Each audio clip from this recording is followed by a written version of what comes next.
شحال من واحد الحلم ديالو هو ديك الشقة فين يستقر ياك، كيقول لك استثمار العمر. هي هذيك. ولكن هاد الحلم صراحة إلا الواحد ما ردش البال مزيان يقدر بالزربة يرجع كابوس. أكيد أكيد. كتلقى شقة مستعملة، الثمن كيبان همزة، ولكن تقدر تخبي وراها مشاكل كبيرة، من وراق ناقصين لشي فلوس زايدة ما كنتيش داير ليها الحساب، تال الصداع مع الجيران ولا الصنديق اللي مكيساليش. كيفاش الواحد يتفادى هاد الفخاخ؟ فعلا السوق ديال الشقق المستعملة شوف فيه فرص مزيانة، ولكن فيه حتى شي زليقات اللي شوية خايبين. النقطة اللي مهمة بزاف هي أن القانون راه كاين باش يحمي الشاري، مزيان هادي. ولكن الحماية كتبدا بأن الشاري براسو يكون فايق، يعني عارف كيفاش يحمي راسو وفلوسه. اليوم غادي نحاولوا نركزوا على أهم الغلطات اللي كيوقعوا فيها الناس بزاف، ونشوفوا كيفاش الواحد يتجنبها باش ديك العملية الشراء تدروز إن شاء الله بسلامة. يلا ندخلوا المعقول إذن. أول نقطة اللي يمكن كتغفل بنادم بزاف هي الفلوس، الحسابات.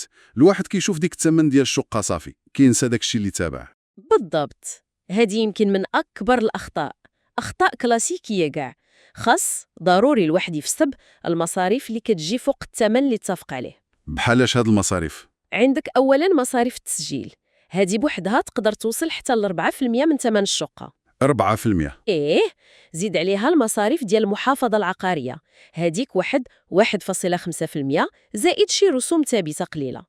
وبيان سور ما ننساوش الأتعاب ديال الموثق النوتير. هادوك شحال تقريبا؟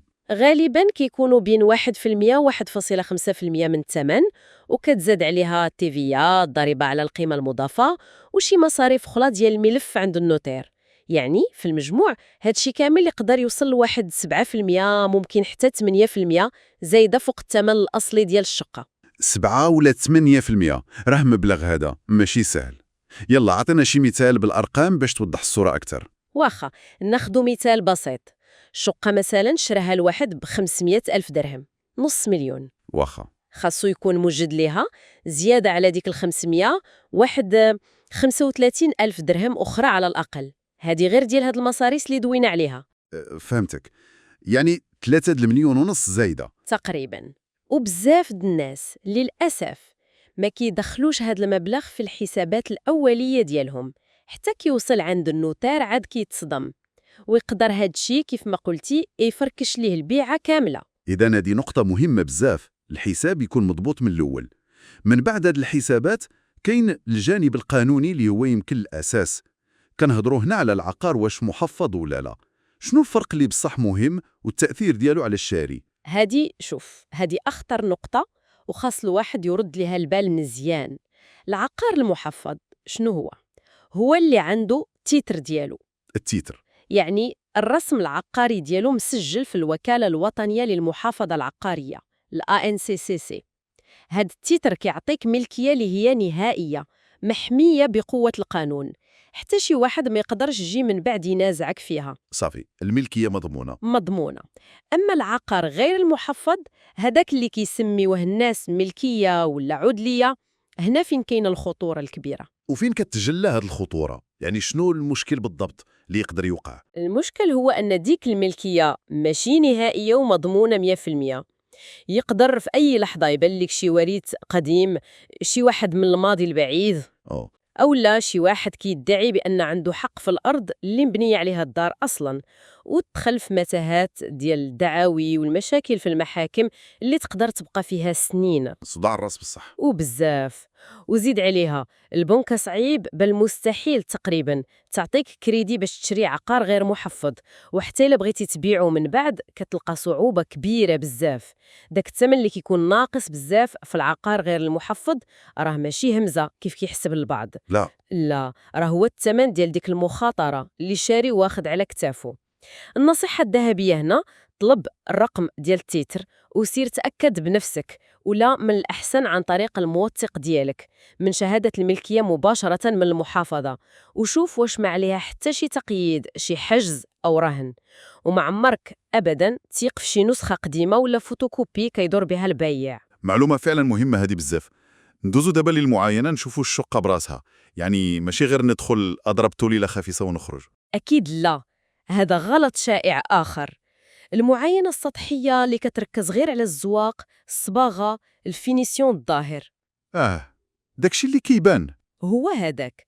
لا، خاص الواحد يقلب مزيان بدقة، يشوف الحيوط، يقلب على الشقوق، على شي علامات ديال الرطوبة، الغمولة، يشم الريحة في الدار، يجرب الروبينيات ديال الماء كاملين، يشوف الضغط د الماء واش مزيان ولا ضعيف، يحل البلاكارات تحت لافابو في الكوزينة والحمام، يشوف واش كاينه شي قطرة ديال الماء تما، يطفي الضواء ويشعلهم، يجرب البريزات، يشوف الطابلو ديال الضو كي داير واش قديم بزاف ولا مزيان. إيوا هادشي كيبغي العين التقنية شوية. واش ضروري يجيب معاه شي واحد مختص؟ شوفي، ماشي ضروري 100%، ولكن مستحسن بزاف. كيف كنقولوا، الوقاية خير من العلاج. إلا جبتي معاك شي تقني في البني أو مهندس معماري، واخا ممكن يكلفك واحد 1000 ولا 2000 درهم، ولكن هاد الفلوس راها استثمار. استثمار فاش؟ استثمار كيحميك.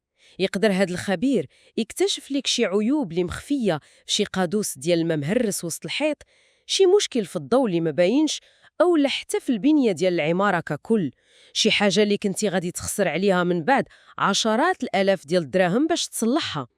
العين ديال الخبير ماشي هي العين العادية، كيشوف داكشي اللي ما كيبانش لينا. فعلا، تفاصيل صغيرة تقدر دير فرق كبير في الآخر. مزيان.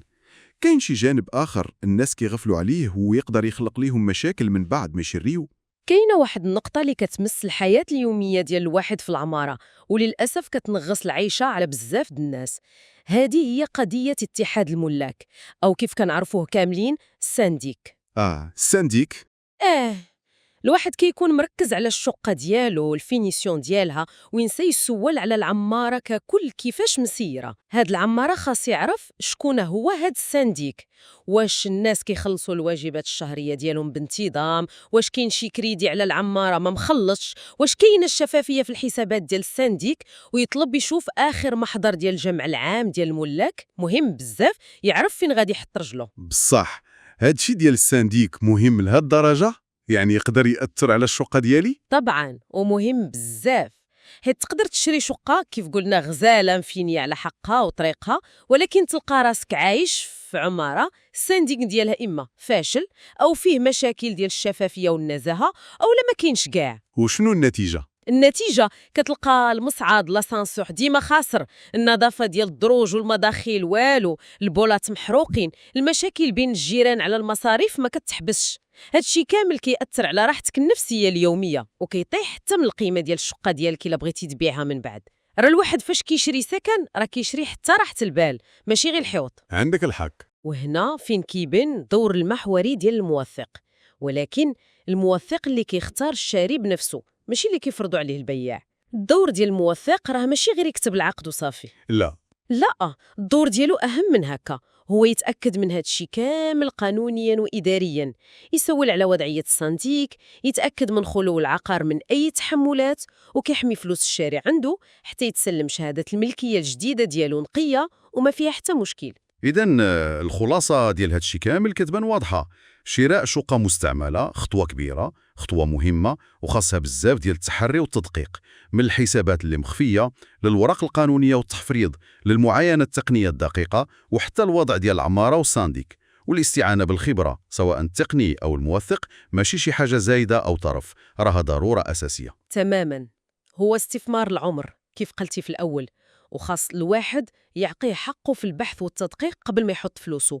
وقبل ما نساليو نخلي واحد السؤال تفكير ياك. تفضلي. داك الثمن اللي كيبان لينا مرة رخيص ومغري في شي شقة مستعملة، واش هو بصح فرصة ديال العمر اللي خاص الواحد يزرب عليها، ولا هو غير غطاء لواحد المخاطر وعيوب مخبية اللي غتكلف الواحد من بعد كتر بكثير، سواء فلوس أو راحة بال؟ التفكير في هذه المخاطر المحتملة هو جزء أساسي من قرار الشراء الحكيم والناجح.